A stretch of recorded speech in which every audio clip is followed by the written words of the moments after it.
Yeah, they're always doing things we don't like. They use taxpayers' money to enrich themselves and their friends, and they never keep their promises to voters. They've been caught stealing and lying and taking bribes, and they mostly do what the big corporations want. Yeah, they're always doing stuff like that. They're completely corrupt. They're a bunch of lying crooks. Well, at the moment we don't have a court of law. We have a color of law, which is fiction. UCC is a set of codes that was set up over 100 years ago by lawyers. And with the Uniform Commercial Code comes contract law. It's all to do with contract. So we are not under any law. We're just under contract. The UCC is very, very important for people to learn about what's going on with their lives, because we are under contract law, no other law. There is no law at all. Majority of the judges here in the United Kingdom are not judges. They're just doing business. They might be a retired lawyer. They're doing business as judge. And so-called judges in Malawi and in Canada? All of them, exactly the same system. They're under the UCC. When you buy a car, you are invited to defraud yourself by then handing it over to the Crown of the State, unwittingly. Yes, because it's fraud, and they're committing this fraud, and they're not letting you know what they're doing. They make millions, hundreds of millions. The highway belongs to us. This says you have to pay to drive on the road. You don't. The DVLA is just a corporation set up by the Crown. All these corporations are set up by the Crown. The only reason to have a license when you drive a car is if you're doing taxi service or doing it for business. But if you're driving for your personal use, going to work, going to the market, take your family out, going on vacation, that you don't require a license. There is no law that requires No. you. You can move about the surface of the earth unmolested. Yes. That's law. That is the law. Yes, that is the law. But that's not what they're But telling these you. fictions, these costumes, these people wielding batons and guns and tasers, they've somehow been given license by the government to apprehend you, arbitrarily stop and search you, terrorize you, rip you out of your vehicle. Who gave the traffic enforcement officers the right to stop and apprehend people going about their God-given business? Corporate police. If you call a police officer and you know whose side they're on, if you call a police officer and the bailiff is at your door, they will tell you they cannot come because it's a civil matter. But if the bailiff calls them, they will come. That means that they're not working for you, period. They're working for the parent corporation. They're working for the corporation, yes. They're corporate police. How many of the police do you think know this and understand this distinction? I think 90%. Do you really? I do. I do. In the United States and in... And here, yes. Yes, 90% of the police know they're corporate police. The court systems, the justice system, the policing system, all of these systems are designed to securitize, commercialize human beings, harvest them monetarily. Yes. Right. The average human being would, if they understood this, would utterly reject this system. Of course. If they understood it. Of course. But of course most people are completely indentured to it. Yes. Are mind controlled. Yes. Reading the newspapers, watching the television, and repeating verbatim the bullshit that's taught to them. Yes. So, when this Prime Minister said she's going to give 300 billion to the common market, where do you think she's getting the money? Not from your wages that you pay taxes on. That's a different set of money. She gets it from your trust fund, from your birth certificate. That's where they get the money to build the roads and do everything you could think of. what do you think it would be the median value of the average 50-year-old by the time they turn 50 in the United States? What is being traded? I would say, in their name? Maybe $1 billion, over $1 billion. Right. We have gold. For every pound that if you weigh 8 pounds at birth, you have 8 pounds of gold set aside for you. Assigned to you by whom? By the Crown. In England? Yes. And in the United States? Yes. By the Treasury? Yes. And because the United States is owned by the Crown. I think if people get to know and they come together, it doesn't take hundreds of millions. 1 million sovereigns get together can make a hell of a lot of difference, because the word spreads from one to the other.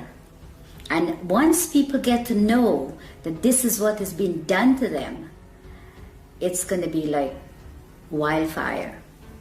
Once people get to know the law, what they're under, and what they're doing to them, and how they're making...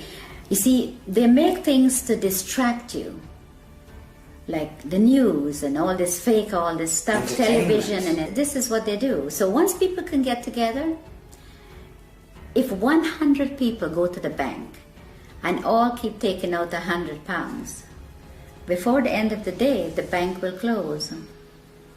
It's very simple if people get to understand what's going on. And it would be good for them to know, because we need to stop this. We need to stop what they're doing to people, hurting people for no reason, put people in poverty. And by they, we're talking about the parent corporation. The parent corporation, The yes. banks and governments and justice systems all working to penalize and harvest humanity. Yeah, they're in bed together, everybody. They said, if they send you to the Citizens Advice Bureau, don't even bother to go, because they're working too with them. Everybody they have in their pocket. And it's very sad, because people will do things to other people for very little money. Are you hopeful for humanity? I am, very much so. Talk to us about the Strawman. What exactly is the Strawman? The Strawman is your name written in block letters. Very simple. It was done at birth. What the government did, or the corporations now, not government, what they did is they took your birth certificate and made a second birth certificate with a trust, a Sisti QV trust. They made it in all block letters.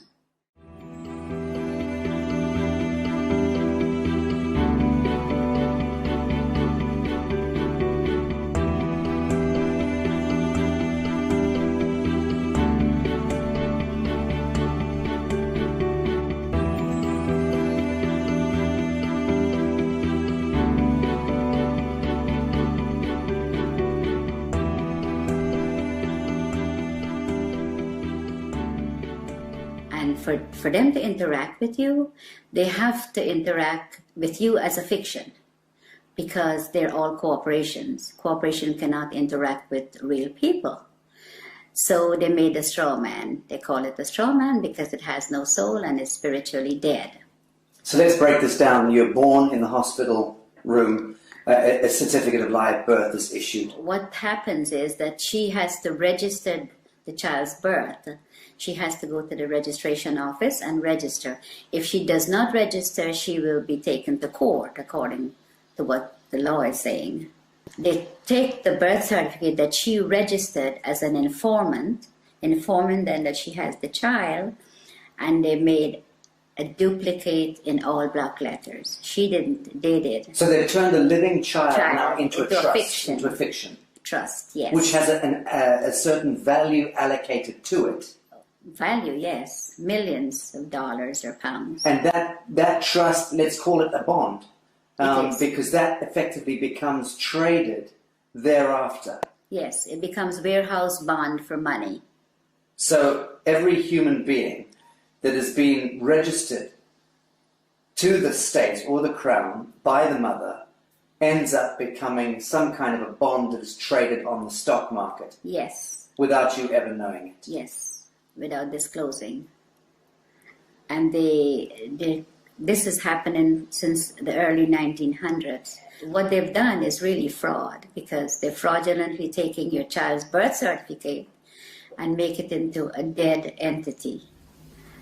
The dead entity birth certificate is making billions of pounds or dollars, depends on which country you're in. So your straw man is considered a dead entity, and the corporation can interact with it.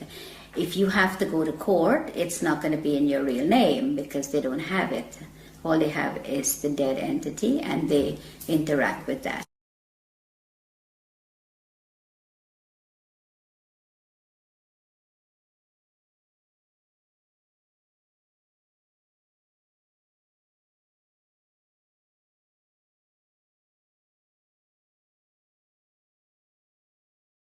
So who is reaping the rewards of the value of your bond as it's being traded?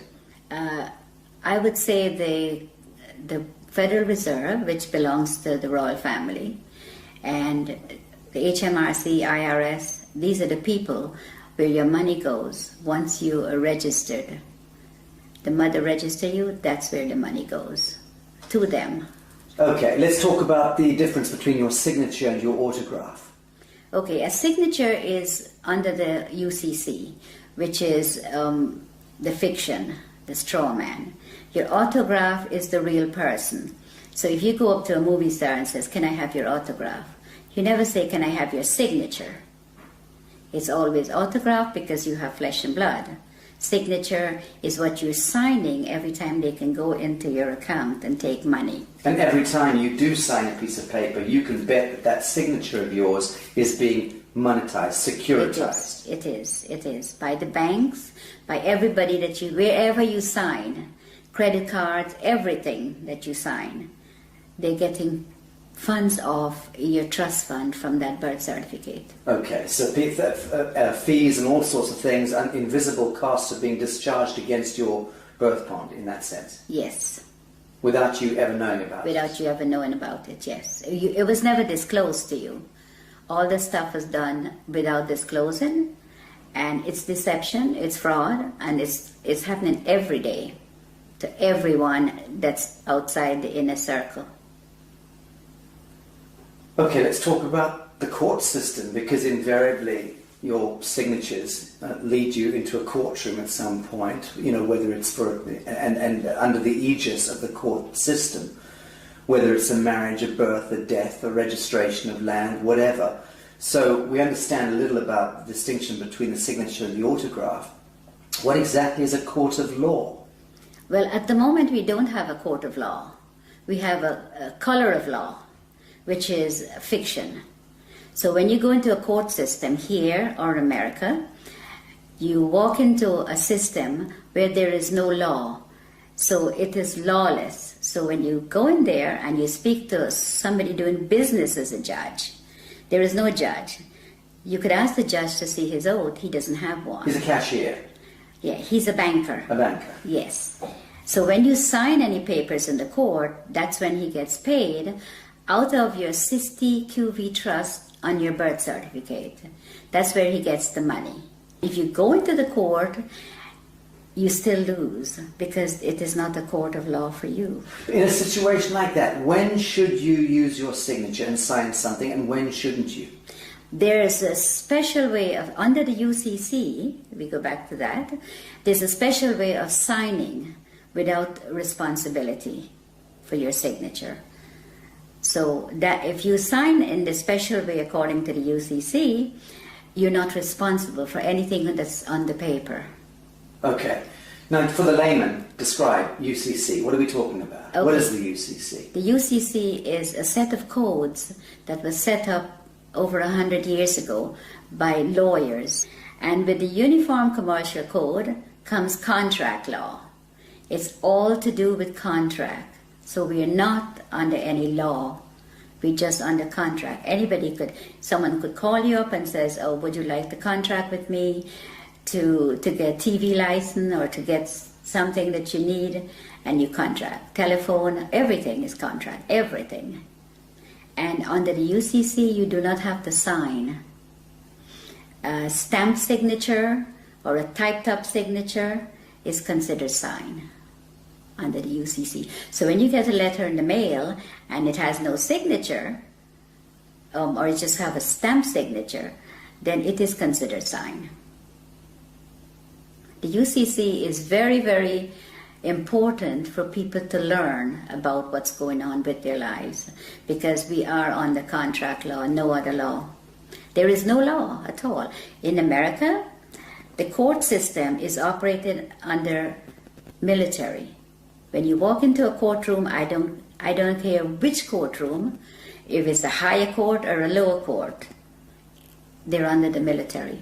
Now you walk in there and you're not a military member, and you're not told that you've been tried under the military. If you mention the Constitution, the judge says it does not apply in my courtroom. But you don't know what he's saying. because you don't know what they're doing to you when you're there. And all of that language is designed to confuse the hell out of you. Yes, it's designed under the UCC, and they know. They know what they're doing, and they know how to manipulate you.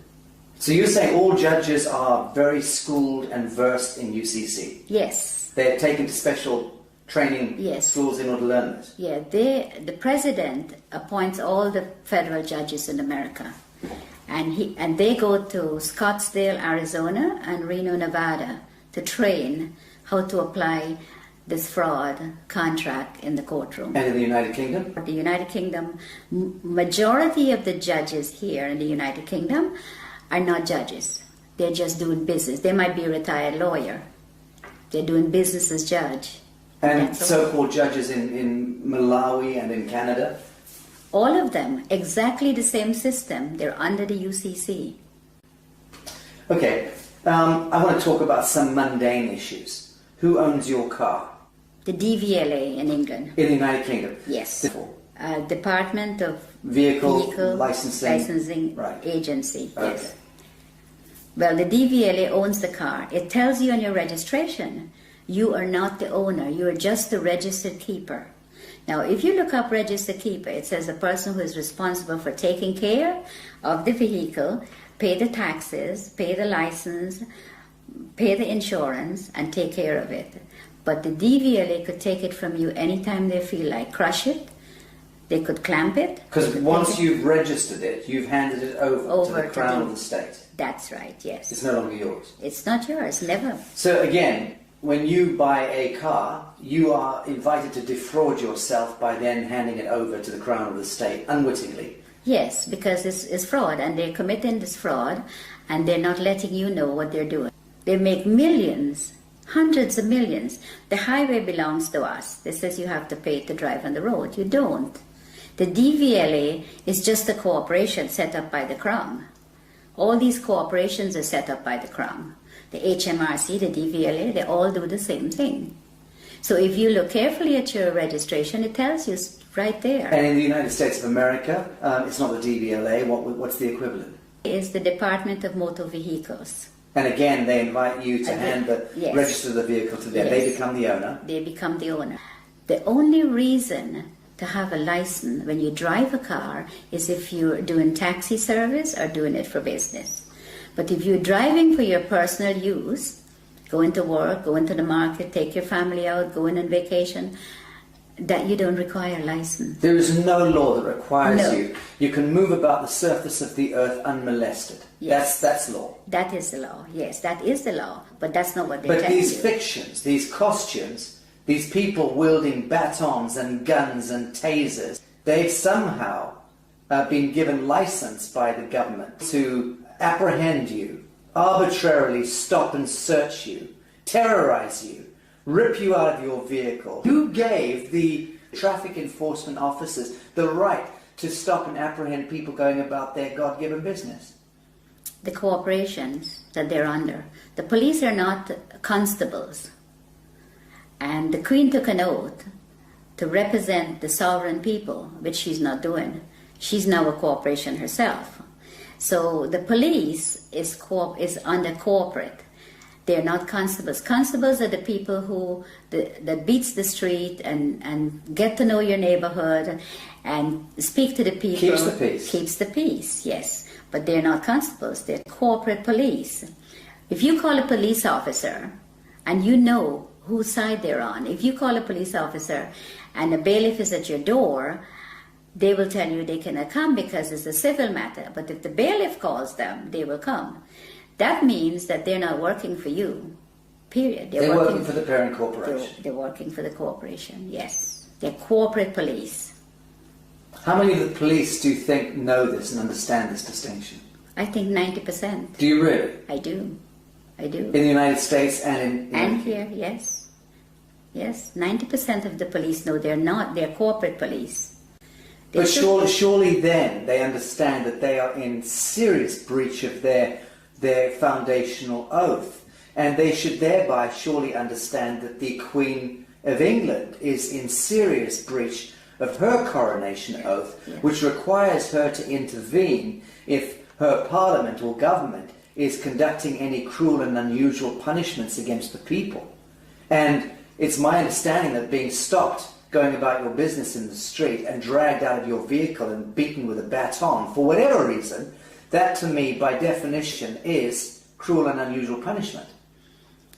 Okay, but they're given that permission to do that by the corporation they're in. They are given. If they were not given that permission, they could not have done that.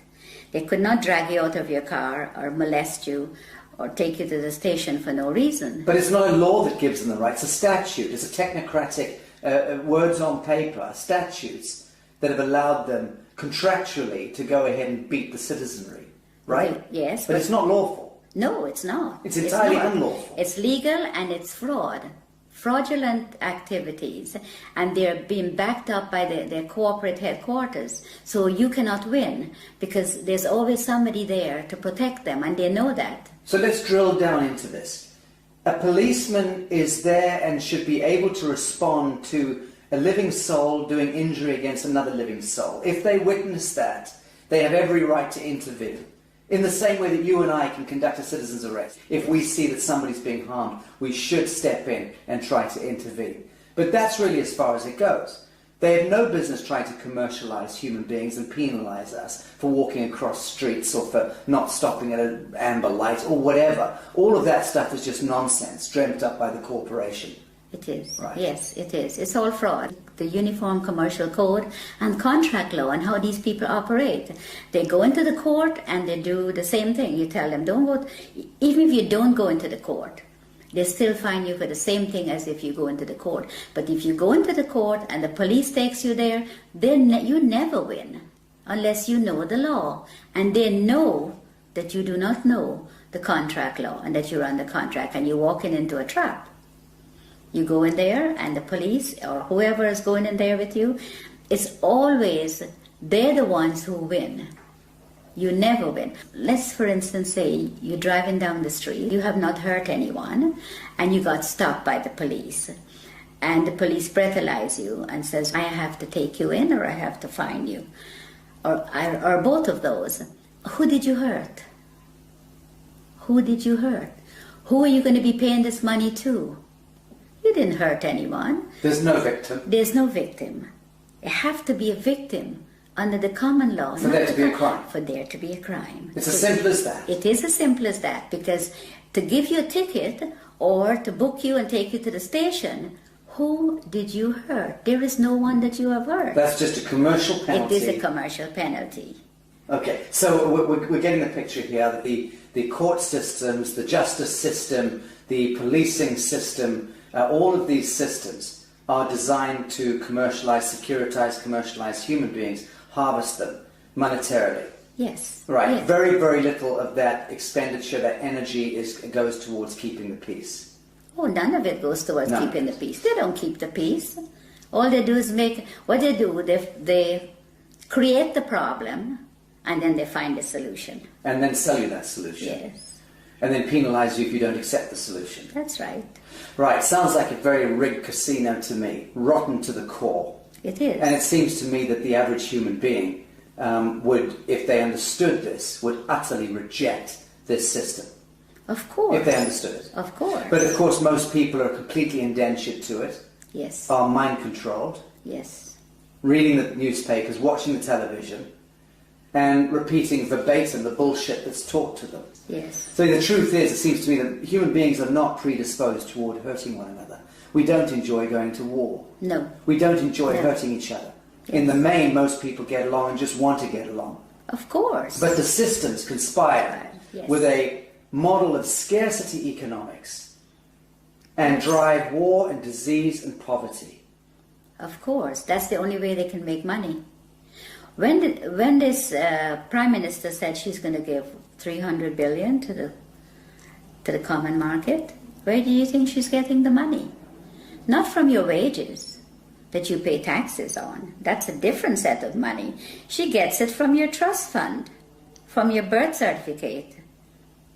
That's where they get the money to build the roads and do everything you could think of. So they're discharging billions and billions and billions of dollars against our birth bonds without ever disclosing that to us, without there ever being an audit or any accounting for it. Of course, because nobody's asking. Right. And even if you do ask, they give you a hard time to tell you about it.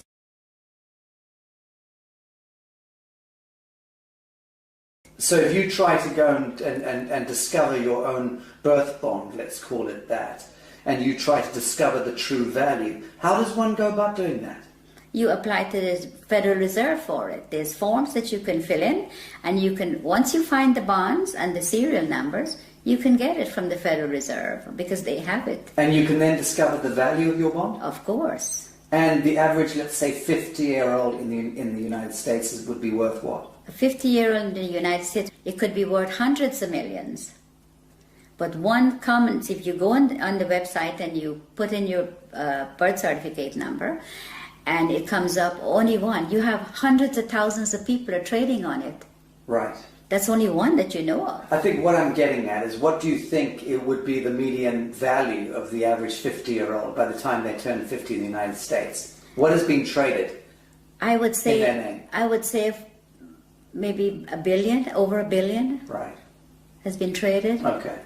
Because when I checked, on one of my numbers is over 283,000 people are trading on it. Can you imagine how much money that is? So when we hear that the US has a debt of $23 trillion or whatever it is, that fictitious money was all pumped out of the air, but effectively it was discharged against the value of the people. Yes. Right, so that's where the fiction emerges. Yes. And it becomes this huge imbalance that no one quite understands. How on earth do we get that much money? They just made it up as they go along and tell us what they want to tell us. Yes, but they'll validate the making up of that money by, on paper, discharging it against the value of the citizenry. And the citizens' gold, our sovereign gold. We have gold. For every pound that if you weigh 8 pounds at birth, you have 8 pounds of gold set aside for you. Assigned to you by whom? By the Crown. In England? Yes. And in the United States? Yes. By the Treasury? Yes. And because the United States is owned by the Crown. Let's okay. So let's say there's 200 odd nations of the world. There's hundreds and hundreds of small island states. But there's about 200 nation states, big nation states. They are all of them a franchise of the Anglo-American Corporation. Yes. Let's call it that. Yes. And that the Anglo-American Corporation is an extension of the British Crown. Crown, yes. And the British Crown is collateralized by what, or backed by what? Gold. And by the people. The hundreds of millions of people. The British Empire has just went on the ground. It's still there. Controls the Bank of International Settlements, controls all the reserve banks around the world and so on. Yes. Correct. So at what point do you believe the world sees through this grotesque fiction and then addresses the source code and then writes it? I think if people get to know what the UCC and the contract law does, and your strawman is your main problem. Once you can control your strawman, and it is yours and not theirs anymore, then you're in the right path. This is beautiful what you just said. You're talking about reclaiming the fiction that was established, the false light. Yes. Reclaiming the false light that was established in your name, given your identity, so to speak, at birth, without your knowledge. You're talking about us needing to reclaim that false light and step into ourselves, our true selves, as a people of the world, in order to reclaim reality from the fiction. Yes. That's powerful. Yes, it is. And that's what I think everyone needs to do. All the sovereign people that's in poverty and whatever they put us in, that's what we need to do. We need to reclaim that, what they are making money on. That is ours. Then you wouldn't have wars, you wouldn't have people fighting for money, you wouldn't have poor people. Everybody will be okay. Everybody. But they do not want you to. If you do that, that will break down their system, and they do not want that. So once you know, you need to get into it and you need to start reclaiming your strawman. It is yours. Now, Bibi, you learnt all of this the hard way. You were sitting in your office in the United States running a very successful real estate business a number of years ago. Very successful, selling 20 to 30 properties every month. Yes. You had a lot of your own properties, you were living there with your family. Yes. Life was good. Yes. And into your office walked a corrupt policeman and an IRS agent. Yes. And these gentlemen effectively put you on the spot, told you that there was one of your clients that you were selling a house to was a drug dealer. Yes. And which you had no idea. Yes. How would you know? And they effectively then tried to pin this a crime onto you by suggesting that you were effectively receiving laundered funds. Yes. And out of the blue, your life turned into some grotesque horror story. Yes. You were dragged into court, Yes. and the next thing you were put in prison for 8 years. Yes. Your life destroyed. Yes. And that was where you learnt Yes. law. Tell us about this. Well, when I went to trial, and I thought, well, how could they do this? I have shown for 10 years my bank statements, so they see that I had no money was laundered by me. The gentleman I sold the property to brought $5,000 of his own money, and he got a loan from the bank for the difference. And the bank loan officer testified at my trial, but I ended up in prison. And I wondered how they did it. I thought, well, there has to be something that I've missed. I saw in the courtroom, what was displayed, it was all acting. Like everybody, like we were in a theater, and they were acting, and I was a victim. Role playing. Yes, the lawyers, the prosecutor, they were all. My lawyer guaranteed my freedom, and I got sentenced to 8 years. Now, when I got locked up, my main aim was to find out how I end up there. Without doing, and I had over $1 million of real estate paid for, money in the bank. My children finished university. We were in a very comfortable, very hard-working family, very comfortable position. And I thought, no, it has to be something wrong, something they did that I couldn't see. And for every single day, for 7 years, I learned every single day. Christmas, birthdays, every day. You studied. I studied. You studied law. Yes. And you understand that you came to understand the highest expression of law, this UCC law. Yes. And what they're doing and how they could get you in there and how they could lie, how they commit fraud. And they all thought they were all laughing when I was found guilty, like, well, they get paid, you see. I didn't, lots of money. I didn't know at the time. And these people, I was in the prison, and there were hundreds of women that were there that was in the same position as I was. They were tricked into the system. Yes, they didn't do anything. And then once they're in prison, they're having a prison bond issued. Oh, yes. And then their prison bond is traded on the stock market, Yes. making huge amounts of money. With their numbers, yeah. And they're relegated to becoming slave workers. Yes. And no one's told this. No, they get 12 cents per day. The food that was served in the kitchen was from the Gulf War. Cans of meat and all kinds of stuff. And they said the prison is not making any money, and they're telling the people out there that the prisons are losing money, and all these drug dealers and all these people coming into prison, and we don't have enough money. That's a lie. They're making thousands of dollars a day per prisoner. I know it's at least $3,000 a day. Yes. Per prisoner. But they invest into the prison system, into Unicore. Prisons for profit. Prisons for profit. Disgusting. And they invest in the prisons, and they make hundreds of billions of dollars. And the prisoners get 12 cents a day, and the food that they feed the prisoners... Not fit for dogs. No, it comes from the farms, and they get tax write-off on it.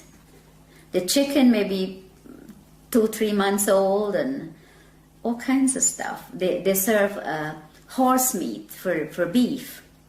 Well, you're about to launch an online workshop and tutorials through the Newark University, teaching UCC and explaining to people from around the world how they can navigate their situation, whatever their situation may be, because all of us are facing penalties and cruel and unusual punishments. Yeah. But let's discuss something as mundane as a parking ticket, okay? Something that everybody understands. What are the do's and don'ts? You've just gone back to your vehicle and there's a parking ticket on it. It's parking tickets are a contract. You do not have a contract with your council. They put a ticket on there. There's no contract, so you don't have to pay that ticket. So what are your steps? You send the ticket back to them. No contract. And you tell them no contract. They have to produce a contract where you sign to say that if you park somewhere that you're not supposed to, you will have to pay the ticket.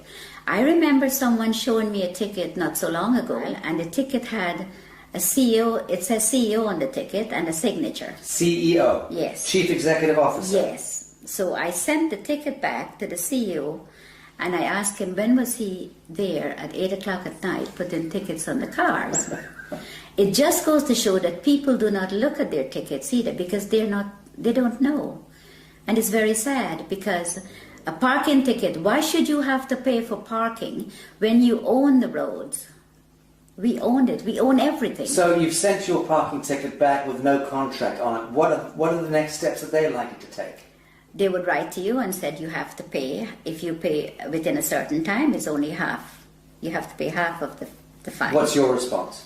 My response is I don't have to pay any because I don't have a contract with you. So again, you ask them, show me the contract. Yeah. I send them a letter and I ask them, I said, okay, the person that you addressed in this letter is spiritually dead and have no soul, which is your strawman. The strawman. Yes. And I said that I had not given you permission to use it to make money, and there's a fine behind this of £250,000 every time you use it. They refused to answer, so I sent them, the following letter was a default letter. I says, you're now in default for not responding, because that's what they're going to do to you. So you played law against them? Yes. Good. Yes, so when I sent them that, 5 days later, I received a letter stating that the account is closed and I do not owe. Very good. Thank you for that. Well, that's rather straightforward. Let's discuss mortgages, because this is the bane of most people's existence, is needing to secure their home. Everyone has the right to a home in this world. And mortgages, I mean, what's the etymology of mortgage in the first instance? Death grip, isn't it? Yes, it is. It is. Mortgage means death grip in French. Well, the mortgage is what they do is just a front. Because the minute you miss a payment, when you get a mortgage from the bank, they're after you. The first time you miss a payment, it goes straight into the insurance company that the mortgage company have. And they want you to miss a payment. And they want you to miss a payment because they don't lend you money. But let's go back.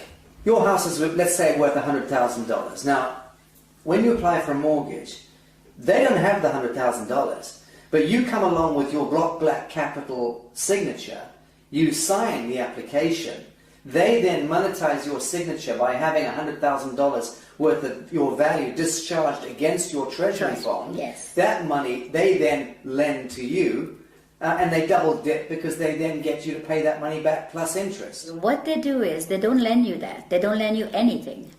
You fill up your papers and you sign. The signature is what they want. Then they tell you, okay, you have to be a good boy and you have to be good credit and you can borrow from me. So they lend you a piece of paper that you sign with very fine writing in the back. That's where the legalese comes in because that's what they do. Then you sign it, signature.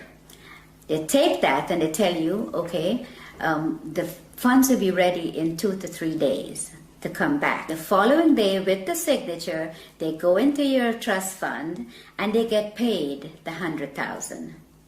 They never disclose to you that, okay, we got paid, so the house is now yours. No. They come back when you go, and the third day, they've already got their money. They say to you, okay, this is the agreement. You pay so much every month, the interest rate, all that you've already signed for. So now they put the 100,000 on the computer screen for you, so you can finish your house closing. Now that 100,000 is just numbers. It is not money, because they all own the banks.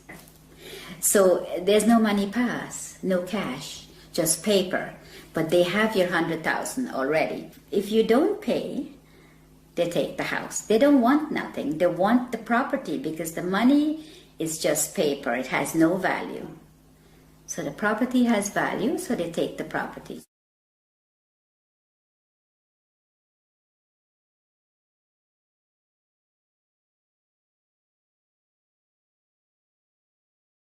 So let's talk about allodium title. What is allodium title? Why is it so important?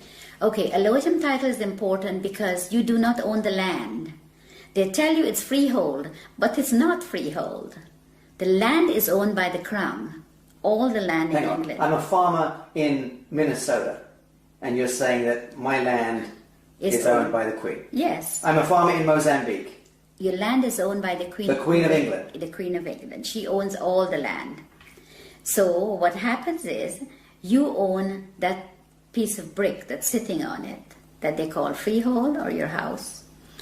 You own that. You don't own the land. So the land, the allodium title, is to own your land. So you can put a sign up and says no trespassing, private property. When you put that sign up, you have to own the land. Because owning the house doesn't mean anything. It's the land they want. See, the bank takes the house, which is part of the Crown, and the Crown owns the land. That's how it works. And you don't own anything. Ever. Ever. You are just a mere user. So long as you are acting as your straw man. Now, when we reclaim ourselves from this fiction, and we do it as a people, many of us do it, what then do you see? How do you see the dissolution of government, the dissolution of this behemoth, this Molochite monster that has taken over our lives, indentured us into bonded slavery all around the world, 7 billion souls, owned and controlled, indentured to a couple of hundred National Reserve banks themselves, indentured into the Bank of International Settlements, that controlled through the US Treasury, the Federal Reserve, the IFC, the IMF, the World Bank, and so on, back to the Crown of England, and behind that, the Vatican. So all of that grotesquerie, that fiction, when do you see us as a people of the world reclaiming real reality from that fiction? And how is that likely to play out?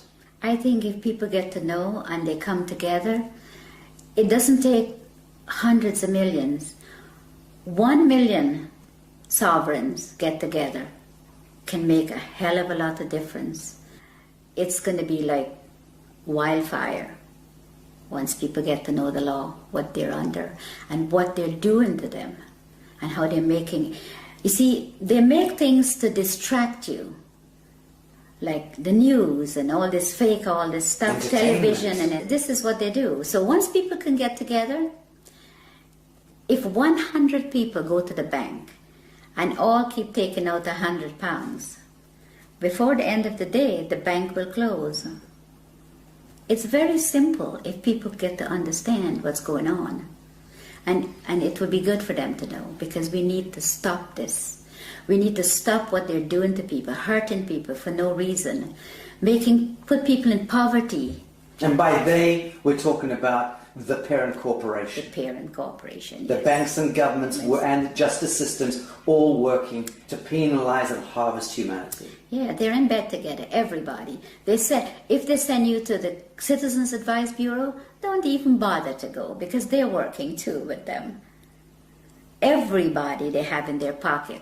And it's very sad, because people will do things to other people for very little money. Are you hopeful for humanity? I am, very much so. Bibi Bacchus, thank you. I love you, I do love you.